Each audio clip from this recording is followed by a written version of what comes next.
Hallo und herzlich willkommen zurück zu einem neuen Flive Universe Video mit einer leider sehr traurigen Nachricht. Das ist nicht die Nachricht hier. Das hier ist nur Piercing Chance Weapon vom 28. Februar 0 Uhr bis zum 2. März 23:59 Uhr, also Freitag 0 Uhr bis Sonntag 23:59 Uhr, hat man eine erhöhte Chance darauf, seine Waffen zu sockeln. Betrifft also nur Waffen, keine Rüstungen. Dass das keiner falsch versteht. Oh ja, und dann zu der anderen News von heute. Ja, natürlich genau. Gestern habe ich endlich alle meine 10% Speedsets eingetauscht und alle meine ungebundenen Speedsets auf den Lagerchar getradet. Literally gestern. Ich habe es die ganze Zeit aufgeschoben, weil ich ein fauler Hund bin. Und dann mache ich es endlich und dann kommt literally 9 Stunden später die Ankündigung, dass das 10% Speedset ein Fehler war und uns der Speed-Bonus am 6. März, also nächste Woche bei der Serverwartung, wieder weggenommen wird. Ja, ihr habt richtig gehört, 10% Speedset war ein Fehler, war nicht so gewollt und wird uns deswegen weggenommen. Können es kurz vorlesen. We have identified an issue where a 10% speed bonus boost is applied to the costume in the current ongoing event. We sincerely apologize for any confusion or disruption this may have caused to your gameplay. Please be aware that this issue will be resolved during next week's maintenance on March 6th.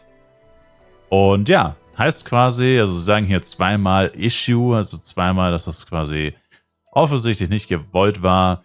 Finde ich halt seltsam, weil es ja schon echt früh zum Event, also dass sie so lange gewartet haben, um das zu posten, finde ich ein bisschen schade. Viele haben sich ja jetzt echt schon gefreut, weil das Event läuft ja schon seit einer Woche im Endeffekt, also seit einer Woche, literally.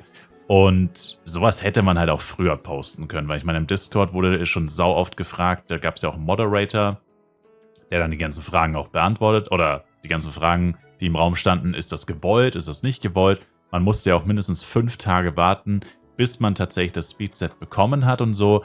Und das hätte man halt wirklich früher kommunizieren können, weil es haben sich ja wahrscheinlich sau viele Leute dieses Speedset geholt. Nur um, ich meine, gut, okay, man hat jetzt eine Woche lang Speedbonus oder etwas mehr als 7 Tage.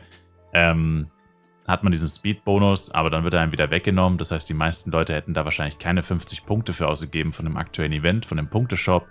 Und das ist halt schon wieder sehr schade, dass das halt so spät kommuniziert wird und es halt auch keine Entschädigung gibt sozusagen. Also man könnte ja zumindest irgendwie die Punkte halt zurückerstatten, dass jeder, der das Set eingelöst hat, 25 Punkte bekommt oder so.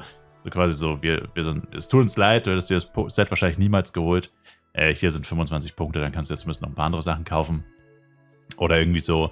Also alles in allem wieder eine unglückliche Situation und ich bin froh, weil ich muss jetzt keinen Schokobesen essen, weil das hier ist der angesprochene Haken, von dem ich die ganze Zeit geredet habe, der wahrscheinlich noch kommen wird.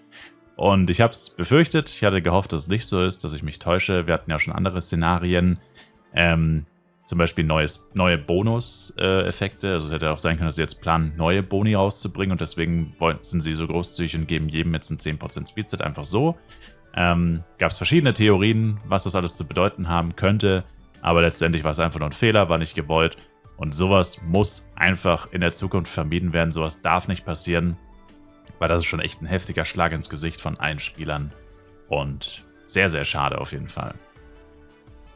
Also ja, falls ihr das Speedset noch nicht eingetauscht habt, macht es auf jeden Fall auch nicht, außer ihr wollt es halt haben wegen dem Skin, aber ich denke mal, darüber sind sich auch die meisten Leute einig, vor allem beim männlichen Set. Bei der männlichen Version, dass das eher nicht so beliebt ist als Skin. Also tauscht eure Punkte lieber für was anderes ein. Gibt ja noch andere gute Items zum Glück in dem Event, wie zum Beispiel den 15-Tage-Vendor, der auch 50 Punkte kostet. Oder Patrons Mute und andere Sachen. Also dann holt euch einfach da Items. Aber ja, das war's. Das war die News von heute. Ich sage danke euch vielmals fürs Zuschauen. Für tägliche Livestreams schaut auf jeden Fall im Livestream vorbei. Twitch-Link in der Videobeschreibung. Jeden Tag live, jeden Abend live. Bis dahin, macht's gut, haut's rein und ciao, ciao.